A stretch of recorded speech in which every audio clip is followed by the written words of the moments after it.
জাঙ্কুকের কেমন যেন অস্থির লাগছে, যেন নিজের কাছের কোনো জিনিস হারিয়ে ফেলছে। এক অন্যরকম ভয় কাজ করছে। তাহলে তার তের কিছু হয়নি তো? না না, এই অস্থিরতা সে আর নিতে পারছে না। এখন তেকে না দেখলে তার অস্থিরতা কমবে না। জাঙ্কুক আর কিছুই না ভেবে তের রুমের দিকে এগিয়ে যায়। রুমের সামনে যেতেই দেখতে পায় নিচ থেকে ঠান্ডা হাওয়া আসছে। জাঙ্কুক দেখতে পায় বাহির থেকে দরজা বন্ধ। জাঙ্কুক দরজা খুলে তাড়াতাড়ি ভেতরে যেতেই দেখতে পায় পুরো রুম ঠান্ডা বরফ হয়ে আছে, যেন কোনো হিমাগার। পুরো রুম ঠান্ডা আভায় অন্ধকার হয়ে আছে। জাঙ্কুক পাগল পাগল হয়ে পুরো রুমে তেকে খুঁজতে লাগে। হঠাৎ কোনো কিছুর সাথে পা বাজতেই জাঙ্কুক নিচে তাকিয়ে দেখে তে। ফর্সা শরীর নীল বর্ণ ধারণ করেছে, মুখ থেকে সাদা ফেনা বের হয়ে আছে। জাঙ্কুক তেকে এমন অবস্থায় দেখে বেশ ভয় পেয়ে যায়। জাঙ্কুক আর এক সেকেন্ডও দেরি না করে তাড়াতাড়ি করে তেকে কোলে তুলে নেয়। সেখান থেকে সরাসরি একটা হসপিটালে ভর্তি করায়। তের অবস্থা খুব খারাপ, ডক্টর বলেছে বাঁচানো হয়তো সম্ভব হবে না। জাঙ্কুক তো সেটা শুনতেই প্রচন্ড রেগে যায়। ডক্টরদের হুমকি ধামকি দিয়ে সেখান থেকে চলে আসে। ডক্টররা বুঝে গেছে তেকে না বাঁচাতে পারলে জাঙ্কুক ওদেরকে মেরে ফেলবে, তাই ডক্টররা নিজেদের সাধ্যমতো চেষ্টা করছে তেকে বাঁচিয়ে রাখতে। জাঙ্কুক একাডেমিতে এসে সরাসরি তের রুমে যায়। এটা যে কেউ ইচ্ছে করে করেছে সেটা জাঙ্কুক ঠিক বুঝতে পেরেছে। হঠাৎই জাঙ্কুক নিজের পায়ের কাছে একটা কানের দুল পায়। জাঙ্কুক কানের দুল স্পর্শ করে অনুভব করার চেষ্টা করে। হঠাৎ জাঙ্কুকের চোখে কারো ছবি ভেসে ওঠে। লিসা, আজ তোমার জীবনের শেষ দিন। তোমার এমন মৃত্যু হবে হয়তো কেউ কখনো তা কল্পনাও করেনি।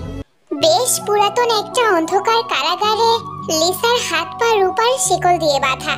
যেখানে যেখানে শিকল আছে সেখানে সেখানে ঝলসে গেছে। লিসার শরীর আস্তে আস্তে দুর্বল হয়ে পড়ছে।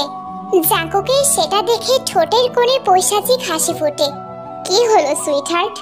আমার হিংস্রতা তো তোমার পছন্দ, তাহলে এখন কেন ছটফট করছো? প্লিজ জাঙ্কুক, আমাকে ছেড়ে দাও। আমি তোমার কি ক্ষতি করেছি? আমার কলিজায় হাত দেওয়ার সাহস করেছিস, আমার প্রিন্সেসকে আঘাত করার সাহস পেলে কি করে? জাঙ্কুক প্লিজ আমাকে ক্ষমা করে দাও। আমি তো তোমাকে ভালোবাসি। যা করেছি নিজের ভালোবাসাকে পাবার জন্য করেছি। প্লিজ আমাকে ক্ষমা করে দাও। তা কখনোই হবে না। তুই যা করেছিস তার শাস্তি তুই পাবি। তুই এভাবেই এখানে পচে গলে মরবি। সকাল হতেই সূর্যের আলো তোকে ঝলসে দিবে। এটা বলেই জাঙ্কুক কারাগার বন্ধ করে চলে যায়। লিসা অন্যান্য ভ্যাম্পায়ারদের মতো পাওয়ারফুল না। সূর্যের আলো প্রতিরোধ করার ক্ষমতা তার একদমই নেই। সে রোদ সহ্য করতে পারে না। লিসার শরীরে রোদ পড়তেই সে ঝলসে যাবে। একটা ভ্যাম্পায়ারের জন্য এটাই সবচেয়ে ভয়ঙ্কর শাস্তি। দিন বেশ ভালোই কাটছিল। হঠাৎ একদিন পুরো ভ্যাম্পায়ার রাজ্যে তের সতীটা ছড়িয়ে পড়ে। সে আর 5টা মেয়ের মতো কোনো সাধারণ মেয়ে নয়। তার মধ্যে অলৌকিক শক্তি বিদ্যমান। তার অস্তিত্ব যে কাউকে যেমন শক্তিশালী বানাতে পারে, তেমনি পুরো জাতিকেও ধ্বংস করতে পারে। আজ ভ্যাম্পায়ার কিং জাঙ্কুকের সামনে পুরো রাজ্যে সভা বসে। সবার একই অভিযোগ তেকে নিয়ে। তারা কোনোভাবেই তেকে মানতে পারছে না। তাদের একটাই আবদার, তের মৃত্যু। কিং, আমরা ওই মেয়েকে কি করে ছেড়ে দিতে পারি? ওর ঘাড়ের পিছনে সেই চিহ্ন আছে। এই সেই মেয়ে যে পুরো জাতিকে ধ্বংস করে দিবে। আর আপনিই তো এই মেয়েকে খুঁজছিলেন তাকে হত্যা করার জন্য। তাহলে এখন কেন পিছুপা হচ্ছেন? পিছুপা হচ্ছি কারণ ওই মেয়েটা আমার ইলসা, আমার তে, আমার ভালোবাসা। আমি ওকে কখনোই মারতে পারবো না। এমনও তো হতে পারে এই মেয়েটা আমাদের জন্য অভিশাপ না হয়ে আশীর্বাদ হয়ে আসলো। আমি খুব ভালো করে জানি আগের বারের মতো এবারেও তে একদম পবিত্র। ও আমাদের জন্য কল্যাণ নিয়ে আসবে।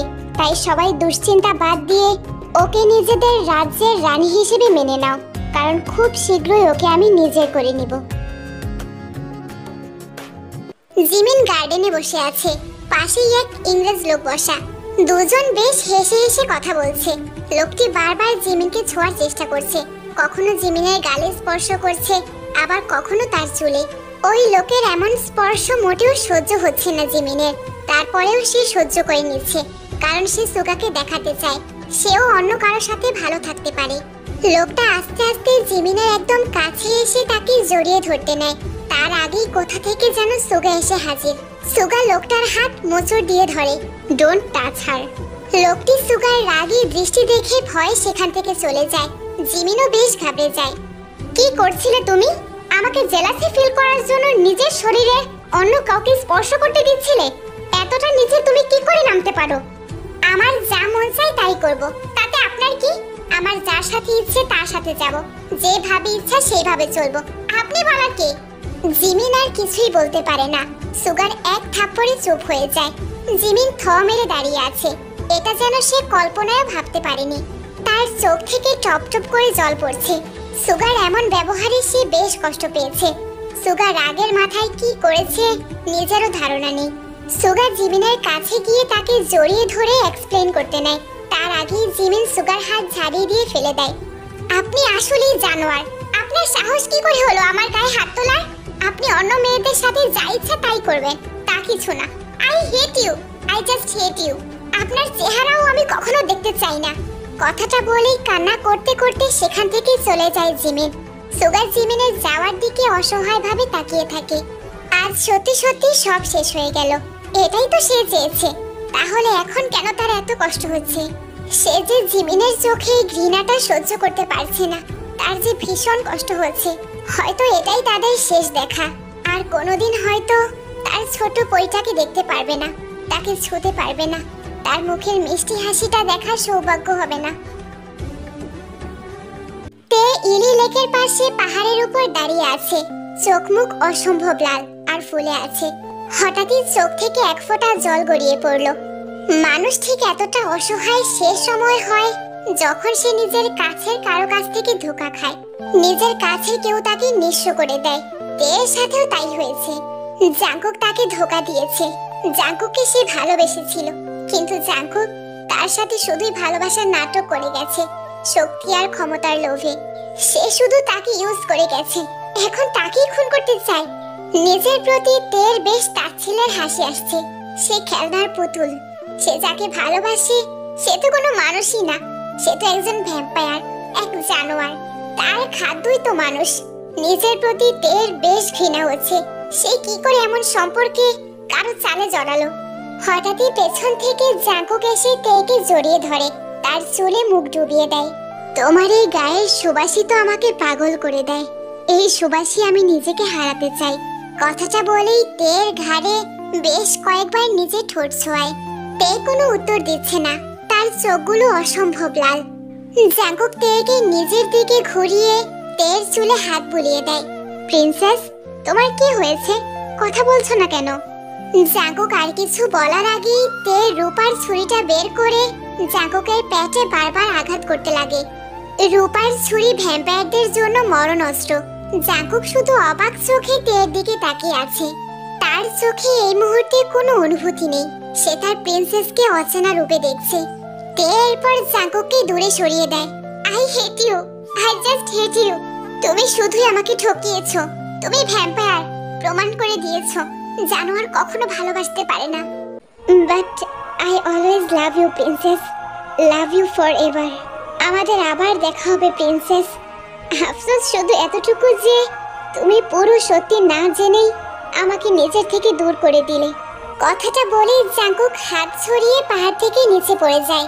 তে চিৎকার করে কান্না করছে আর পাগলের মতো হাত পা ছোড়াছুড়ি করছে। পেছন থেকে বোগাম এসে তেকে জড়িয়ে ধরে, কিন্তু তে কিছুতেই শান্ত হতে চাইছে না।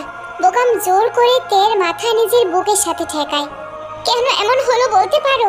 কেন সে আমার হয়েও আমার হলো না? কেন সে আমাকে ধোঁকা দিল? কেনই বা তুমি সেদিন আমাকে সেই ভিডিও ক্লিপটা দেখালে? সে যদি মানুষ হতো তাকে ভ্যাম্পায়ারই কেন হতে হলো? কেন আমাকে তাকে খুন করতে হলো? এটা তোমার কোনো দোষ নেই। সে তোমাকে ধোঁকা দিয়েছে। আমি শুধু তোমার সামনে তার আসল চেহারা তুলে ধরেছি। সে কখনোই তোমার যোগ্য ছিল না। সে শুধুমাত্র তোমার সাথে ভালোবাসার নাটক করে গেছে, ক্ষমতার শক্তির লোভে। ও একজন ভ্যাম্পায়ার, একটা জানোয়ার যে মনুষ্য জাতির জন্য ক্ষতিকর। তুমি তাকে খুন করেছো, ভালোই হয়েছে। না হয় সে তোমাকে বলি দিয়ে শক্তি অর্জন করত। এই রূপার ছুরিটাই তার মরণ অস্ত্র ছিল, তাই তোমাকে দিয়েছি। আমি জানতাম এটা তুমি ছাড়া আর কেউ করতে পারবে না। তুমি যা করেছো বেশ ভালো করেছো। কথাগুলো বলতে বলতেই বোগামের ঠোঁটের কোণে রহস্যময় হাসি ফুটে ওঠে।